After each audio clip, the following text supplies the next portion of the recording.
Gelir soğuk değil adına, zaman dünya vakti algadına. İki yüzlülük namus bilen o, üçüncü yüz Hudaydın, sen haberim yok. Görýän zadymdan yazdım sözleri, yürek bilen öpmedip söýmeli.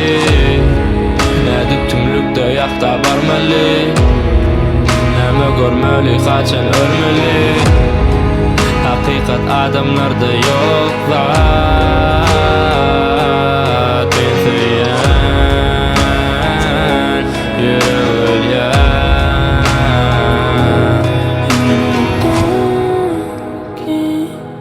Dilimdeki duygular yani bende, onlar hiç bir bende. Sen yok menne bir gece kalar menne şu günne